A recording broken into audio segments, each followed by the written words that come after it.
Ақтөбе қаласы номер 30 қазақ орта мектебінің 10 А сынып оқушысы Нұрболат қызы Арайлым. Абай Құнанбайұлы қара сөздерінің 19 қара сөзі. Адам ата-анадан туғанда есті болмайды.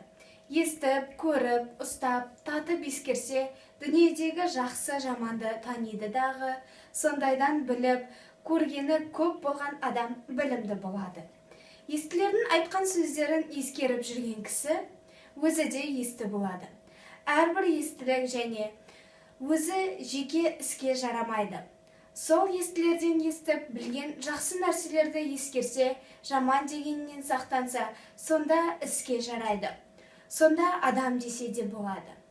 Мұндай сөзді есіткенде шайқақтап, шалықтанып, не салбырап, салғырттанып естісе, не есіткен жерде қайта қайырып сұрап, оны ұғайын деп тұшынбаса, не сол жерде сөздің расына көзі жетсе де, шыға беріп қайта қалпына кетсе, естіп естпей не керек?